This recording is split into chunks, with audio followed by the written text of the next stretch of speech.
4장에 있는 말씀입니다. 4절에서 6절까지 구약 952쪽에 우리 잠시 자리에서 일어나셔서 하나님 말씀을 경건한 마음으로 받도록 하겠습니다. 몸이 불편하신 분들은 앉으신 상태로 말씀 받으실 수 있습니다.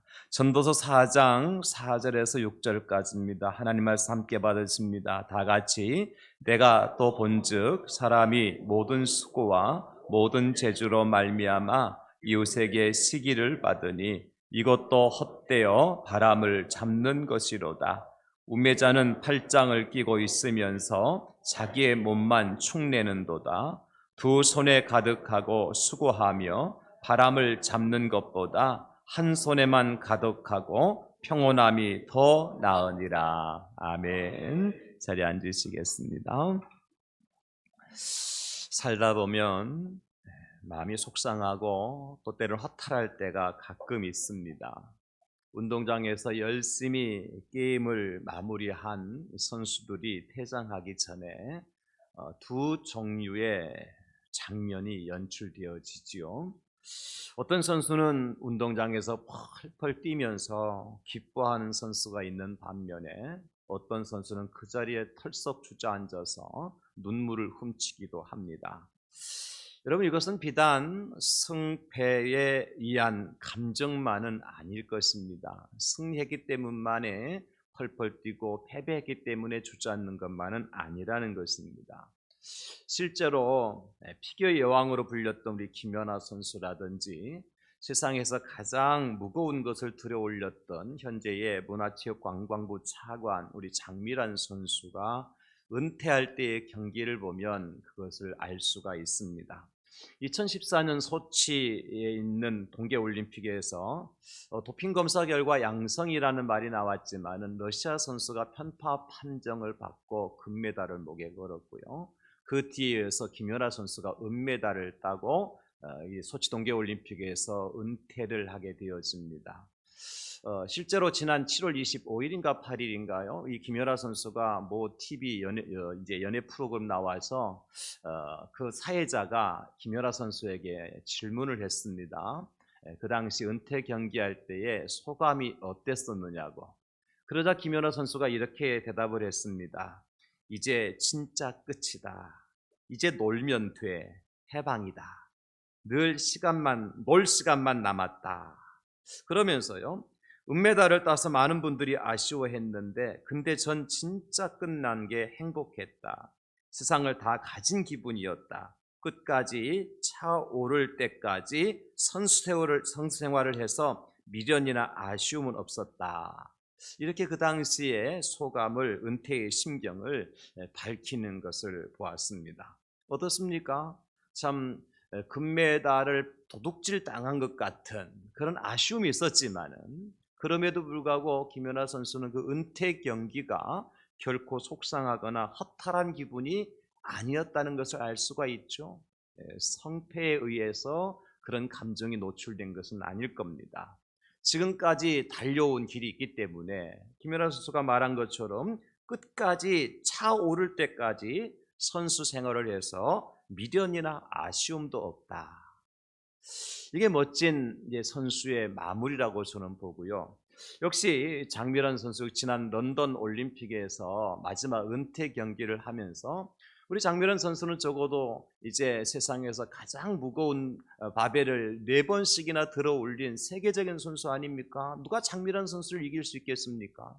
그런데 그 경기에서 우리 장미란 선수가 부상 여운으로 인하여서 그만 이제 용상에서 무게를 견디지 못하고 실격을 하죠. 그래서 메달을 따지 못하고 노메달로 은퇴를 해요.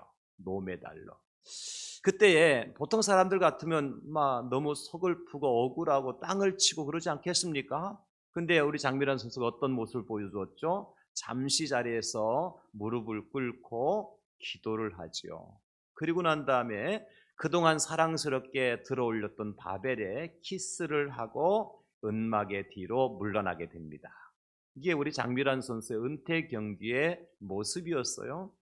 많은 사람들이 뭐 금메달은 아니더라도 우리나라가 메달권에는 분명히 들어가 있다. 모든 선수들도 그렇게 생각을 했어요. 그런데 메달조차 따지 못한 마지막 은퇴 경기에서 우리 장미란 선수가 보여준 모습은 이렇게 승리한 사람의 모습이나 실패한 사람의 모습이라기보다도 많은 사람들이 그 모습을 이렇게 말해요. 세상에서 가장 아름다운 이별을 했다. 왜 아쉬움이 없었겠어요? 막 은퇴 경기를 하면서 나름대로 메달을 따서 좋은 결과를 보여주고 국민들에게, 그죠?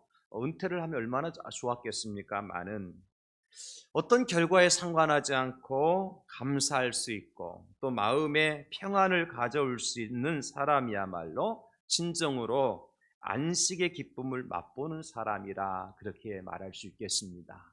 저는 이런저런 장면을 보며 오늘 또 말씀을 준비하면서 만약에 내가 내 은퇴의 장면은 어떤 장면일까, 이런 생각을 아니 할 수 없었습니다. 왜냐하면 목사는 또 은퇴할 때가 있잖아요. 여러분도 마찬가지잖아요. 하나는 우리 인생을 은퇴시킬 때가 있잖아요. 그 은퇴시킬 때가 언제예요? 하나님께 우리 영혼을 불러가실 때죠. 인생을 은퇴할 때가 있는 거예요, 누구나. 이 땅에서 영원한 삶을 살아가는 사람은 아무도 없기 때문에 그때 과연 나는 어떠한 모습으로 하나님 앞에 나아갈 것인가, 그런 것들을 한번 생각해 보자는 것입니다. 적어도 우리가 이 땅에서 살아온 어떤 삶의 결과는 분명히 있을 겁니다. 그래서 오늘 본문의 이제 말씀처럼 우리가 속상하고 허탈한 것으로 은퇴할 것이 아니라 어떻게 해요? 평온하게 하나님이 주신 은혜 속에서 인생을 은퇴하고 인생 은막의 뒤로 우리가 사라진다면 그 사람이야말로 성공한 사람 아니겠습니까? 저와 여러분들이 그런 인생으로 마무리되어질 수 있기를 예수님의 이름으로 축원합니다. 그러나 반대로 어떤 사람은요, 수고는 수고대로 하고 고생은 고생대로 했는데 마치 바람을 잡는 것 같은 삶으로 인생을 마무리하는 사람도 있습니다. 여러분, 창세기 11장에 보면 바벨탑 사건이 나오거든요. 하나님과 같이 되고 싶다는 마음으로 교만한 생각으로 바벨탑을 쌓기 시작합니다. 그 탑을 쌓는 사람들이 그냥 건성으로 쌓았겠어요? 얼마나 정성을 다했겠습니까? 왜? 이 바벨탑만 완성이 되어지면 우리가 하나님처럼 된다는 거예요. 그래서 마음을 다하고 뜻을 다하고 목숨을 다하여서 바벨탑을 쌓아 올라갔습니다. 그런데 그 결과는 어떻게 되었습니까? 하루아침에 쌓아 올렸던 바벨탑이 먼지로 변해버렸어요. 여러분, 이것이 곧 바람을 잡는 것과 같은 결과가 아니겠습니까? 특별히 오늘 본문에서 4절과 6절에서 수고라고 하는 단어가 나오잖아요. 이 수고라고 하는 단어를 제가 이제 히브리어 사전을 찾아보니까 무슨 뜻인가 보면 친절이 나는 노력이라고 이렇게 풀이를 해 놓았어요. 친절이 나는 노력. 무슨 노력인지 아시겠죠? 그냥 대충 하는 태도가 아니죠. 친액을 쏟아붓고 뿌리를 뽑을 그러한 기세로 일하는 것입니다. 그런데 그렇게 수고했는데 결과는 무엇이었습니까? 이웃에게 시기를 받게 되어지고 더 나아가서는 결국에는 바람을 잡는 것과 같은 헛되게 날아가 버린 인생이 되었다는 것입니다. 여러분, 이런 일이야말로 허탈하지 않을 수가 없지요. 그런가 하면 오늘 또 수고하는 자에게 재주라는 것이 필요한데 이 재주는 기술을 뜻하는 단어입니다. 어떤 분야에서 전문가가 되고 최고가 되기 위해서 뭐가 필요해요? 기술이 필요합니다. 여러분, 피리를 불더라도 피리 부는 기술이 있어야 피리 불지 그냥 숨 마신다고 피리 부는 게 아니지 않습니까? 기타를 치더라도 기타를 칠 줄 아는 기술이 있어야 기타를 치는 것이 줄이 있다고 튕긴다고 다 기타 치는 것은 아니잖아요. 운전도 기술이 필요합니다. 기술 없는 초등학생이 차 훔쳐갖고 운전하다가 지난주에 사고 났잖아요. 커피 만드는 것도 기술이 필요합니다. 아무나 커피 탄다고 다 맛있는 커피 만드는 것 아니에요. 그죠? 라떼를 시켜보세요. 거기에 하트 모양도 나오고 낙엽 모양도 나오고 그거 아무나 만듭니까? 기술이 필요한 거지요. 그런데 이런 기술이 정말 모든 사람들에게 유익이 될 때 그것을 인정받을 수 있고 그 대가를 누릴 수가 있습니다. 그러나 오히려 그 기술이 다른 사람들에게 시기를 받으면 무슨 소용이 있겠습니까? 예를 들어서 그런 거겠죠. 열쇠를 잘 만드는 기술자가 열쇠를 만드는 목적이 뭐죠? 다른 사람의 차 문이 잠겼는데 열쇠가 없을 때 찾아가서 그 차 문을 열어주고, 현관문이 잠겼고 열쇠를 잃어버렸을 때 현관문을 열어주고, 이 역할을 하는 것이 열쇠를 잘 만드는 기술을 가진 사람이에요. 근데 그 기술이 있다고 해서 다른 사람 아무 집에 담 넘어 들어가서 그 현관문 아무 주인 허가 없이 현관문을 따고 들어가서 거기에서 기금속을 가지고 나온다고 할 것 같으면 그 열쇠 만드는 기술이 이웃에게 유익이에요, 불이익이에요? 불이익이잖아요. 권투 선수가요, 링 안에서 상대방과 치고받고 해야 거기서 승패를 가름해야 되는데, 링 밖에 나와서 말이죠, 지나가는 사람 그냥 자기 권투 하는 기술이 있다 그래 그냥 아파트 날려가지고 결국에는 경찰에 잡혀 철장 행사를 지는 그런 선수도 있잖아요. 그것은 절대 자기가 가진 기술이 다른 사람에게 유익하지 않고 무익한 것이 되는 것이고 결국에는 바람을 잡는 것과 같더라, 여러분. 그러니까 이 재주 곧 기술이나 뛰어난 기능이 결국 자신뿐만 아니라 다른 사람에게 아무런 유익이 되지 않는다면 차라리 없는 것만 못하다. 지난 주간에 또 올리기도 싫지만 저 신림동의 산책로에서 그 대낮에, 백주 대낮에 산책하는 여교사를 30대의 젊은 남자가 그만 성폭행을 하고 중태에 빠뜨렸는지 결국 어제 세상을 떠났더라고요. 그 교사는 어머니가 부산에 계시는데 월급 타면 어머니한테 꼬박꼬박 보내주었던 그러한 여교사였어요. 그런 참 여교사, 이제 그 젊은 그 여인을 말이죠, 산속으로 유인해서 그렇게 성폭행을 하고 죽게 만드는 그 30대의 그 젊은 남자가요, 그냥 우발적으로 한 것이 아니더라고요. 벌써부터 범행을 모색하기 위해 산책 도로를 몇 번이나 왔다가 자기도 산책을 했고 그곳에 CCTV가 있는지 없는지 확인까지 했고, 그리고 손에 끼는 무기를 벌써부터 몇 주 전부터 준비를 했고, 그래서 결국에는 자기가 가지고 있는 머리와 지식과 모든 힘과 모든 재주와 기술을 동원해서 그 젊은 여교사를 성폭행하고 죽게 만드는데 그것을 사용했잖아요. 나름대로 똑똑한 사람이었는지 모르겠고 치밀한 계획을 가지고 있는 사람이었는지 모르겠지만 결국에는 천인 공노할 죄를 짓는데 자기의 기술을, 재능을 사용한 것밖에 안 되잖아요.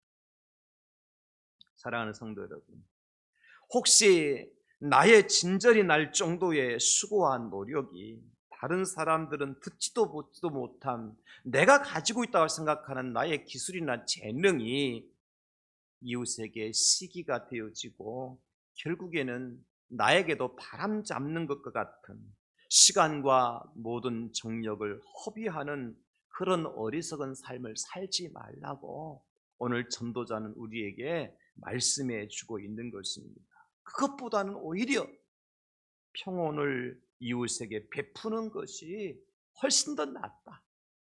기술 없는 것이, 재능 없는 것이, 가진 것이 없는 것이, 오히려 논절머리가 날도록 수고하고 노력하지 않는 것이 이웃에게 평온을 가져다 주는 것이 그것보다 훨씬 낫다는 것. 오늘 전도자가 이런 말을 하는 이유가 무엇인 6절을 보십시오. 두 손에 가득하고 수고하며 바람을 잡는 것보다 한 손에만 가득하고 평온함이 더 나으니라. 과연 무엇이 더 유익하냐는 것입니다. 무조건 쉬지도 않고 진절머리 날 정도로 노력하고 수고하는 것이 나은가? 아니면 조용히 지내면서 평온한 세상을 만들어 가는 것이 나은가? 오늘 우리가 쉼과 회복의 달 세 번째 주일에 묵상할 하나님의 말씀입니다. 이 시간 하나님의 음성을 듣고 저와 여러분들이 더 나은 평온을 만들어가는 주인공들이 될 수 있기를 예수님의 이름으로 축원합니다. 오늘 본문에서 말씀하고 있는 평온이라는 단어는요, 조용히 휴식을 취하는 태도인데요, 우리가 지난 주간에 살펴보았습니다마는 제자들과 함께 배를 타고 갈릴리 바다를 지나가시던 우리 예수님, 풍랑이 일어서 배에 물이 부딪히고 배에 물이 가득하게 되니까 제자들이 어떻게 해요? 살려고 막 아우성을 치고 난리잖아요. 근데 우리 예수님은 어떻게 하고 계셨어요? 배의 고물에 내려가셔서 베개를 베고 주무셨더라. 여러분, 이것이 평온입니다. 유라굴로라고 하는 광풍이 불었습니다. 로마에 가는 사도 바울 일행에 배에 부딪혀서 모든 것이 파선지경이 일어났어요. 배 안에 있는 사공과 사람들이요, 살아보겠다고 배 안에 있는 물건 다 내던지고 그래도 안 되니까 마지막에 어떻게 해요? 그 배에서 뛰어내리려고 막 난리예요. 그때에 사도 바울이 나타나서 그들을 말리잖아요. 그러면서 그들을 다독거립니다. 그렇게 할 일이 아니고 지금 우리가 먹고 마시고 힘을 내야 될 때다. 거기에다가 하나님께서 지난밤에 내게 말씀하셨는데 우리 가운데 한 사람도 그 몸을 하나님께서 죽도록 버리지 않으신다. 다 지켜주신다 그러셨다. 그러니까 그 말씀을 믿고 우리가 이곳에서 하나님의 때를 기다리자.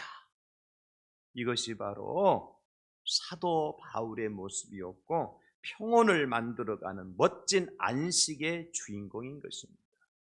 물건을 집어던지고 내던지고 뛰어내리는 것이 아니라 여전히 아무 일도 하지 않는 것 같지만은 하나님의 말씀을 붙들고 그들에게 평안과 위로를 줄 수 있는 사람. 그렇다면 여러분, 오늘 우리가 평온한 휴식을 만들기 위해서 우리에게 필요한 것이 뭐가 있을까요? 오늘 본문을 통해 저는 세 가지만 간단하게 살펴보는, 첫째는 이겁니다. 이웃에게 유익이 되는 삶이 필요합니다. 한번 따라서 하실까요? 이웃에게 유익이 되는 삶이 필요합니다. 다른 사람에게 이익을 줄 수 있고 유익을 줄 수 있는 삶이 필요하다는 거예요. 우리가 옳다고 생각을 하고 말하고 행동하는 모든 것이 다 유익한 것이 아니고 옳은 것도 아니에요. 고린도전서 10장 23절 우리 같이 읽겠습니다. 시작. 모든 것이 가하나 모든 것이 유익한 것은 아니요 모든 것이 가하나 모든 것이 덕을 세우는 것은 아니니. 여러분, 모든 것이 가하다는 것은 모든 거 할 수 있어요.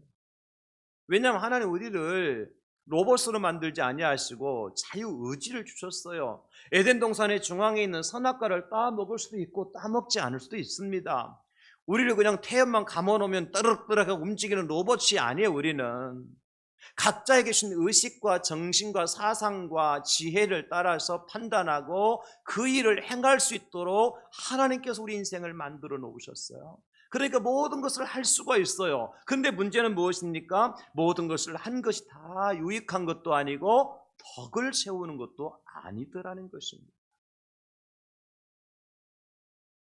다른 사람에게 도움을 주겠다고 한 말이나 행동이 오히려 그 사람에게 상처가 되기도 하고 짐이 되는 경우도 있지요. 그렇습니다. 다른 사람의 짐을 덜어주려고 하다가 오히려 더 큰 짐을 지게 하는 경우도 가끔 있습니다. 여러분, 병아리가 알에서 깨어나오잖아요. 여러분 맞습니까? 어미닭이 병아리를 낳는 게 아니죠. 알이 먼저냐 병아리가 먼저냐 또 그것도 따지지 말고, 제가 귀중한 진리를 가르쳐 드렸습니다. 병아리는 어미 닭이 낳는 게 아니라 알에서 깨어난다. 근데 여러분, 그 병아리가 알에서 깨어날 때 그 알 속에 있는 병아리가 뭐 힘이 있습니까? 빨간 핏덩어리인데, 그죠? 뭐 이렇게 쫓는 이렇게 이거 뭐라고 그래요? 뭐 이거는 있지만은, 음? 그런데 그것을 지켜보는 주인이 말이죠, 너무 안타까운 거예요. 이게 조금만 힘쓰면 되게 으쌰으쌰 해봐라 힘 못 쓰니까 어떤 것들은 잘 쪼아서 나오는 것도 있는데 그렇지 못한 병아리가 있거든요. 그러니까 주인이 어떻게 해요? 톡톡톡 두드려가지고 병아리 그 알을 두드려 깨줘요. 그러면 병아리가 할렐루야 하면서 나오잖아요.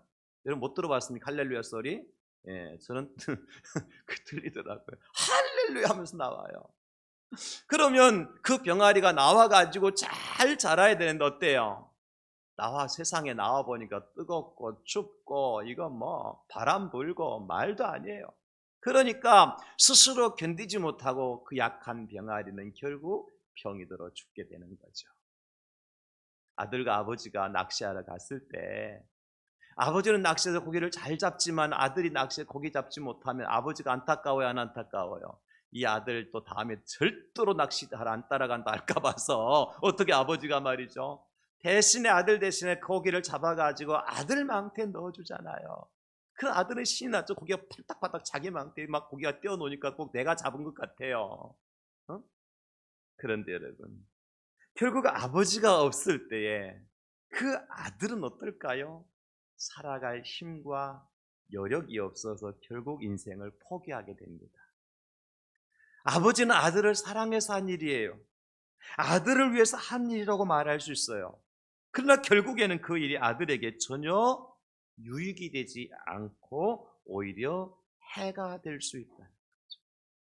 그래서 우리는 어떻게 해야 되느냐? 사도 바울은 고린도 교회 성도들이 이렇게 말씀합니다. 고린도서 10장 24절 다 같이 시작. 누구든지 자기의 유익을 구하지 말고 남의 유익을 구하라. 아멘.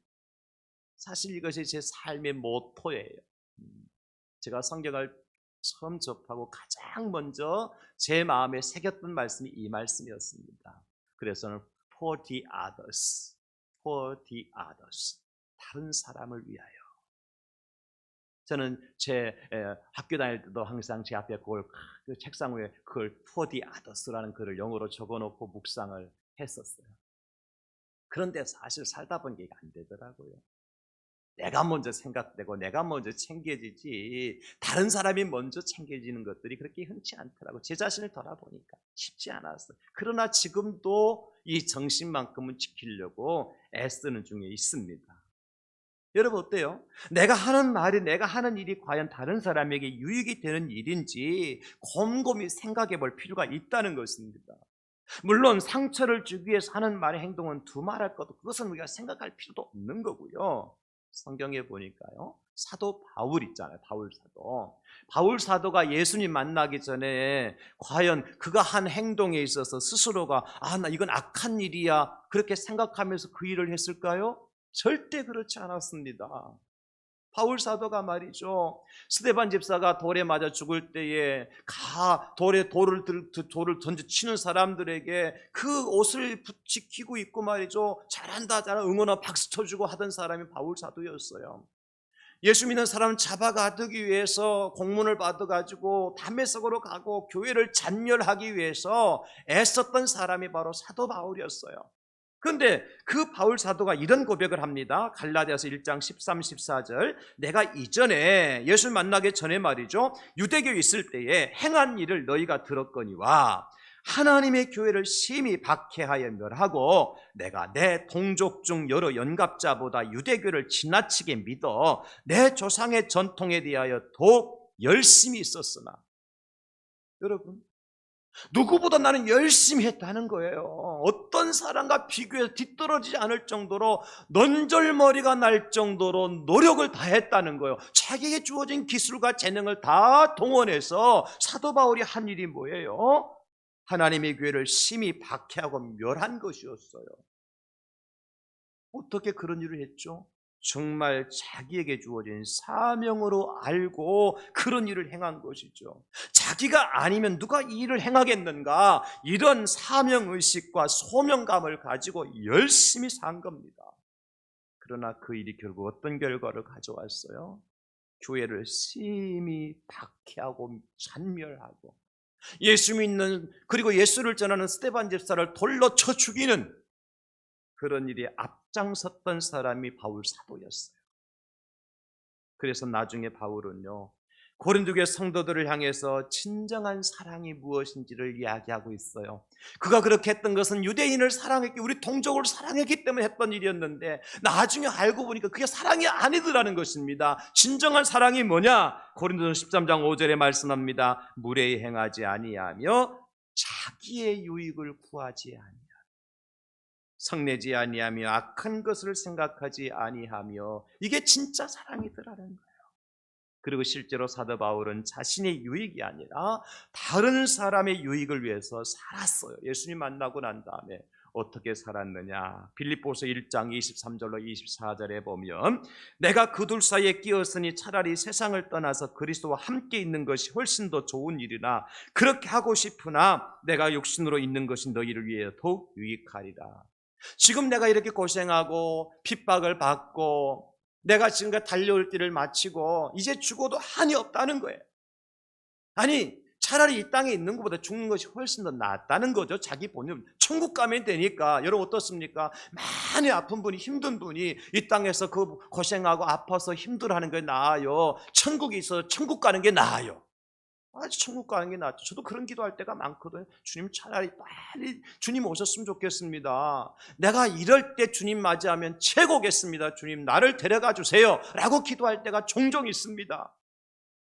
그런데 바울 사도는 그런 상황 속에서도 어떻다고 말씀하세요? 그렇게 하고 싶으나, 내가 죽어서 천국 가고 싶지만 내가 육신으로 살아있는 것이 너희를 위하여 뭐하기 때문에? 더 유익하기 때문에 살아있는. 사는 것도 죽는 것도 우리가 나의 유익을 위한 것이 아니라 이웃을 위해서 판단할 수 있었던 것이죠. 사랑하는 성도 여러분, 열심을 내면서 다른 사람에게 짐이 되고 공동체에 무익한 삶을 살아가는 것보다는 오히려 어떤 것이 낫다고요? 조용하게 지내면서 다른 사람에게 평온함을 갖다 주는 것이 훨씬 더 낫다는 것입니다. 사랑하는 성도 여러분, 우리는 나의 열심 때문에 혹시나 다른 사람에게 짐이 되는 일이 없도록, 오히려 나의 수고와 땀과 노력이 다른 사람에게 유익이 되도록, 그래서 평화를 만들어가는 우리 대한교회 모든 성도님들 되실 수 있기를 예수님의 이름으로 축원합니다. 다른 사람에게 유익된 삶을 살아야 된다. 두 번째로는 부지런하라고 하셔요. 지금까지 말씀드린 것처럼 친절히 나게 수고하는 것이 다른 사람에게 유익이 되지 않는다고 그냥 나는 그건 손 놓고 아무 일도 하지 말고 놀기만 하라는 얘기냐? 그렇지 않습니다. 5절 보시기 바랍니다. 오늘 본문에 우매자는 팔짱을 끼고 있으면서 자기의 몸만 축내는도다. 여기 우매자는 어떤 사람이에요? 미련한 사람이죠. 지혜가 없는 사람이에요. 우매자, 지혜가 없는 사람은 어떤 모습으로 있어요? 팔짱 끼고 있는 거예요. 어떤 태도죠? 게으른 자의 태도를 보여주는 거예요. 일은 하지 않고 그저 감독자로 서 있는 거죠. 4절에 애쓰는 사람과는 달리 이 사람은 무엇인가 성취하려고 하는 소망도 없고, 그리고 거기에 대한 의욕도 없고, 거기에 대한 목표도 없는 사람이에요. 그냥 팔짱 끼고 잘하나 보자, 제대로 하나 보자, 이렇게 판단이나 하고 감독이라 하는 사람, 그 사람이 바로 우매한 자라고 얘기하고 있어요. 이런 사람들의 특징은 이런 말을 자주 해요. 왕년에는 나도, 젊었을 때는 나도, 한참 때는 나도 은혜 받은 적이 있었고, 잠도 자지 않고 기도한 때도 있었고, 있는 것 없는 것 다 바쳐가면서 헌신했었다. 그런데 지금 어떡하고 있어요? 팔짱 끼고 있어요. 팔짱. 감독자로. 이 젊은 것들 잘하나 못하나 보자, 제대로 하나 못하나 보자, 그러면서 그냥 지켜만 보고 있는 거예요. 이런 것을 우리말에 뭐라고 그러는지 아세요? 옷감 빼먹듯 한다, 그런 거예요. 과거 열심히 기도했으면 뭐예요? 과거 열심히 전도했으면 뭐하고? 과거 열심히 여러분 헌신했으면 뭐예요? 지금도 어떻게 해야 돼요? 힘이 없지만 여력은 되지 하지만 그럼에도 불구하고 게으르지 않고 나태하지 않고 열심을 내는 모습을 보여줄 수 있어야 된다는 것입니다. 그런 사람이 평온을 만들어가는 사람이다. 사랑하는 성도 여러분, 만약에 가정에서 가장이 자기가 해야 될 일을 하지 않고 세월만 허송한다면 가족 중에 누군가는 그 몫을 감당해야 되잖아요. 여러분 그렇잖아요? 가장이 감당하지 못하면 아내가 감당하든지 자식들이 감당하든지 누군가는 그 일을 감당해야 될 것 아니에요. 가끔 가다가 성공한 연예인들 이제 자기의 가정사를 말하면서 아버지가 그만 가장의 노릇을 못하는 바람에 온 가족이 뿔뿔이 흩어지고, 하나는 이모 집에 고모 집에 삼촌 집에 가족들이 다 뿔뿔이 흩어지니까 내가 그 가족들을 챙기고 심지어 어머니까지 챙기려고 하루에도 서울, 대전, 부산 찍고 다시 대구 이렇게 수십 건의 이제 업소를 뛰어가면서 먹지 못하고 자지 못하고 고생해서 지금 여기까지 왔다. 죽고 싶은 때가 한두 번이 아니었다고 간증을 하는 연예인들 얘기 들어보셨죠? 여러분, 아버지가 아버지의 역할을 감당하지 않으니까, 부모가 부모 역할을 감당하지 않으니까 자식이 그 일을 해야 되더라는 거예요. 죽을 순 없잖아요. 교회도 마찬가지입니다. 교회에서도 많은 경우에 개인적으로 봉사들을 하시지만은 때로는 공동체로 함께 해야 될 일들도 많이 있습니다. 그래서 조를 편성하고 구역을 정하고 팀을 만듭니다. 그 조별로 청소도 하고 이제 구역별로 또 조별로 팀별로 식당 봉사도 하고 전도도 하지요. 근데 가끔 가다가 제가 이렇게 열심히 전도하고 봉사하고 식당하고 청소하시는 분들, 이 더운 날에 땀 흘리면서 고생하시며 하시는 거 보면은 뭐 그 팀원들이 다 조원들이 다 나오지 못하고 몇 분 한두 분 나와서 고생하실 때마다 제가 가서 아이고 집사님 이렇게 사람이 없이 고생하시네요. 그러면 어떤 분은 그렇게 저한테 얘기해요. 목사님 늘 하는 사람만 해요. 그럼 제가 그분에게 그렇게 말씀드리죠. 집사님, 복 받을 사람은 따로 정해져 있어요. 그렇게 위로하죠. 근데 사실은 그분이 저한테 늘 하는 사람만 해요. 그런 말씀을 하실 때는 어떤 마음이 있는 거예요? 같이 했으면 좋겠는데 안 나온다는 거예요. 안 보인다. 콧배기도 안 보인다는 거예요. 속상하다는 거예요. 일하지만도 봉사하지만도 힘이 안 된다는 거예요. 여러분 그런 마음 아니겠어요? 물론 팀원 중에 조원 중에서는 형편과 사정이 안 되고 효력이 안 돼서 어쩔 수 없어서 못 하시는 분들 계세요. 근데 그분이 생각할 때는 그럼 누가 또 있으셔요? 그러면 두 분도 하실 수 있을 것 같은데 영 막 그 말하면 막 그냥 핑 하고 막 그냥 화내고 그래서 말도 못 꺼내요. 그런 말씀을 저한테 하시거든요. 그러면 그 짐은 누가 지고 가야 돼요? 나와서 봉사하는 한두 분만 지고 갈 수밖에 없는 거잖아요. 그래서 여러분 아무 일도 하지 않으면서 봉사할 그 자리에 빠지면서 다른 사람의 몫까지도 감당하는 그 사람이 얼마나 마음이 평안하냐. 그렇지 못하는 거죠. 그래서 다른 사람에게 짐을 주어주고 다른 사람의 마음의 평화까지 깨트리는 일을 우리가 해서는 안 된다. 그러기 위해서 어떻게 해야 돼요? 부지런해야 돼요. 부지런해야 돼요. 회사 일이 6시까지 마치고 교회 오는 시간이 1시간 걸리고 그래도 밤늦게라도 와서라도 할 수 있다면 여러분 내가 회사 마치고 돌아가 내 할 몫은 남겨놓으세요. 그것도라도 안 되면 더운데 커피라도 한잔 하세요. 할 수 있잖아요. 말이라도 도울 수 있고 힘이라도 도울 수 있잖아요, 여러분. 그럴 때에 평온을 만들어가는 사람이 될 수 있다. 고린도서 8장 9절에 사도 바울은 말씀합니다. 그런즉 너의 자유가 믿음이 약한 자들에게 걸려 넘어지게 하는 것이 되지 않도록 조심해라. 하고 안 하고는 자유예요. 그러나 여러분, 내 자유함이 다른 사람을 넘어지게 하는 일이 없도록 우리가 조금만 더 부지런하면 될 것 같아요. 그렇잖아요.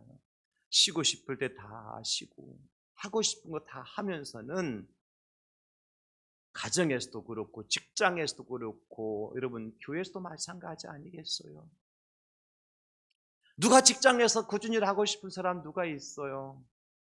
내가 꾸준히 일을 하면 다른 사람에게 평온이 된다 생각하면 열심을 낼 수 있는 것 아니겠습니까? 우리가 어렸을 때부터 들어온 이야기가 있죠. 하늘은 스스로 돕는 자를 돕는다. 따라서 하실까요? 하늘은 스스로 돕는 자를 돕는다. 여러분 아시잖아요. 무슨 뜻이에요?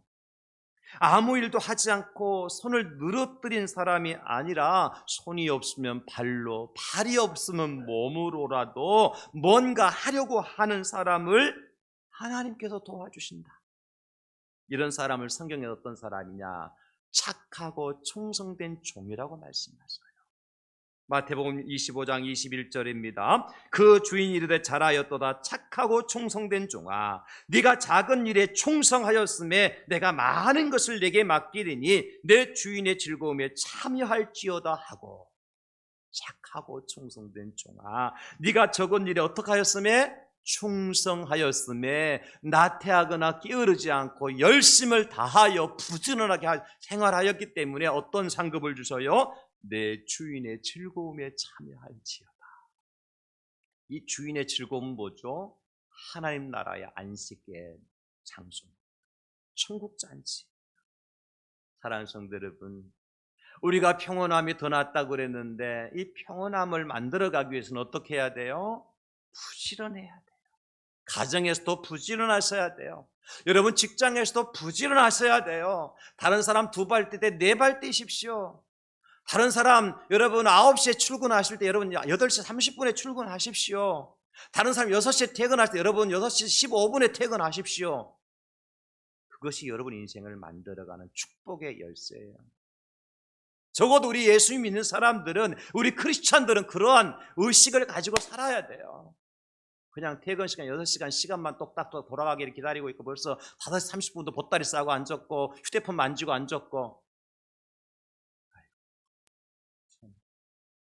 그래가지고 내가 예수 믿는 사람이 얘기할 수 있습니까 여러분? 부지런해야 돼요. 마지막 3번째는 한 손에 가득한 것으로 만족해야 됩니다. 누가 더 나은 평온을 만드는 사람이냐? 사람이 양손에 가득한 마음 편하고 행복할 것 같지만 전혀 그렇지 않아요. 양손에 쥐고 있으면 몸도 마음도 무겁게 마련이에요. 쥐고 있는 것 때문에 다른 여유로운 삶을 생각도 하지 못해요. 다른 사람이 무거운 짐을 쥐고 있을 때 그거 들어줄 여유가 있습니까? 내 양손이 무거운데, 내 몸의 가려운 부분을 내 양손이 무거운데 긁어줄 수 있습니까? 나에게도 무익하고 다른 사람에게 무익한 거예요. 성경에 부자 관리 이야기가 나오잖아요. 아주 큰 부자가 예수님께 나와서 어떻게 해야 구원을 받을 수 있겠습니까? 예수님께서 말씀하시죠. 계명을 다 지켜야 된다. 부자 청년이 관리가 아주 당당하게 얘기합니다. 그거요, 제가 어렸을 때 다 지켰습니다. 예수님께서 말씀하신 너에게 한 가지 부족한 것이 있는데 내 소유를 팔아서 가난한 자들에게 다 나눠주고 나를 따르라.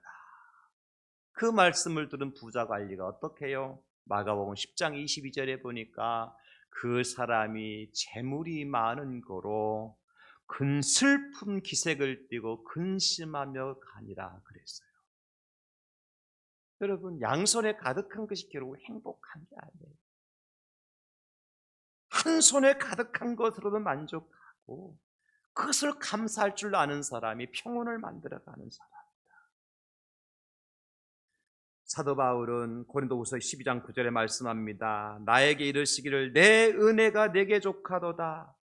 지금 바울 사도가 어떤 상태? 육체 가시를 가지고 말이죠. 하나님 앞에 3번씩 간절하게 기도 고쳐달라고. 그럼 내가 더 열심히 할 수 있겠다고. 그런데 하나님 뭐라고 말씀하세요? 내 은혜가 내게 족하다. 내 능력이 약한 데서 온전하여 짐이라 하신지라. 그러므로 도리어 크게 기뻐함으로 나의 여러 약한 것들에 대하여 자랑하리니 이는 그리스도의 능력이 내게 머물게 하려 합니다. 양손에 가득한 것이 아니라 한 손만 있는 것으로도 자랑할 수 있다는 겁니다. 그래서 여러분, 양손에 가득하기 전에 덜어내는 지혜가 필요해요. 잠언 11장 24절 우리 같이 읽겠습니다. 시작. 흩어 구제하여도 더욱 구하게 되는 일이 있건 과도히 아껴도 가난하게 될 뿐이니라. 아멘. 흩어 구제하여 더욱 구하게 되는 인나니 과도히 아껴도 가난하게 될 뿐이다. 여러분, 갈릴리 바다와 사해 바다의 차이가 분명히 있습니다. 갈릴리 바다는요, 저 북쪽에 헐몬 산에서 내려오는 모든 물들을 받아 가지고요, 이제 갈릴리 바다에 채워고 있다가 그 물을 다시 요단강으로 흘려보내요. 사해까지. 그 갈릴리 바다는요, 얼마나 수백 어종의 여종들이 있어가지고 그 주변에 사는 모든 사람들의 생명이 터전이 되어져요. 물을 받아들이고 흘려보낸다니까요. 그런데 사해바다는 어떤 상황이냐면 해저면보다 사해바다가 더 낮아요. 그러다 보니까 물을 흘려보낼 곳이 없어요. 엄청난 물을 받아들이지만은 흘려보내지 못하니까 그 물이 어떻게 되죠? 죽게 되는, 그래서 사해가 되는 거예요. 그 사해바다 안에서는 여러분 어떠한 고기도 살지 못해, 생물체가 없어요. 다 죽음의 바다예요. 왜 그렇게 되죠? 받은 것을 흘려보내지 못하니까. 정상에 선 사람은 그 순간만은 만족하지만 금방 불안해지는 법입니다. 왜냐하면 언제 그 자리에서 물러나게 될지, 누군가 그 자리를 빼앗게 될지 모르기 때문입니다. 따라서 사람의 행복은 소유에 있지 않습니다. 가지고 있으면 초등학교 동창들에게 얼마씩 나눠줘야 돼요? 1억씩 나눠줘야 돼요. 전혀 무슨 소리인지 모르신 분 계시는 것 같네? 지난주에 있었잖아요. 뉴스 못 보셨어요? 얼마 전에 중고등 그 동창들한테 1억씩 나눠줬던 그분이 지난주에는 초등학생 동창들한테 1억씩 나눠주셨어요. 그렇습니다. 모든 수고가 다 헛된 것이 아니에요. 모든 재주가 다 바람잡는 결과를 가져오는 것도 아닙니다. 더 나은 평온을 가져오는 수고도 있고 기술도 있고 재주도 있더라는 거예요. 그분이 돈 버는 재주가 있었잖아요. 그렇죠? 열심히 노력해서 이제 재벌 회장이 됐잖아요. 그리고 난 다음에 어떻게 해요? 자기가 가지고 있는 재산을, 재물을 중고등학교 동창들에게 1억씩 나눠주고, 초등학교 동창들에게 1억씩 나눠주고. 내 동창은 왜 그런 사람이 없나 모르겠어. 그러니까 어떤 사람이 나한테 그러더라고요. 당신이 그런 동창 되면 되지요. 맞네요. 맞아. 근데 아직까지 내 주변에 초등학교 동창들 너무 많이 살아있어. 조금 더 줄어들 때까지 기다렸다가 1억씩 나눠줘야 될 것 같아요. 하나님 저한테 부어주시면 충분히 할 수 있습니다. 어떤 사람이 더 나은 사람이냐? 평온을 가져다 주는 수고, 그런 재능을 가진 사람. 그래서 우리 어떻게 살라고요? 다른 사람의 유익을 생각하며 살아라. 그리고 게으르지 말고 더 부지런하게 살아라. 한 손에 가득한 것으로 만족하며 감사의 삶을 살아라. 여러분, 우리가 일을 하든 안 하든, 수고를 하든 안 하든, 재주가 있든 없든, 양손에 가득하든 한 손에만 가득하든 무엇이 더 나으냐? 평온함이 더 낫다는 것입니다. 저와 여러분들이 그런 평화를 만들어가는, 그래서 주 안에서 수고 헛되지 않는, 고린도서 15장 58절 말씀처럼 그러면 내 사랑하는 형제들아 견신하며 흔들지 말고 항상 주의 일에 더욱 힘쓰는 자들이 되라. 이는 너의 수고가 주 안에서 헛되지 않은 줄 압니다. 빌립보서 2장 16절 생명의 말씀을 밝혀 나의 다름질이 헛되지 아니하고 수고도 헛되지 아니하므로 그리스도의 날에 내가 자랑할 것이 있게 하려 함이라. 할렐루야. 여러분, 예수님의 날에 우리 인생의 마침표를 찍고 인생을 은퇴하는 그날에 그리스도 앞에 자랑할 것이 있는 우리 대항제일교회 모든 성도님들이 될 수 있기를 예수님의 이름으로 축원합니다. 하나님 아버지 도와주시옵소서. 우리가 다른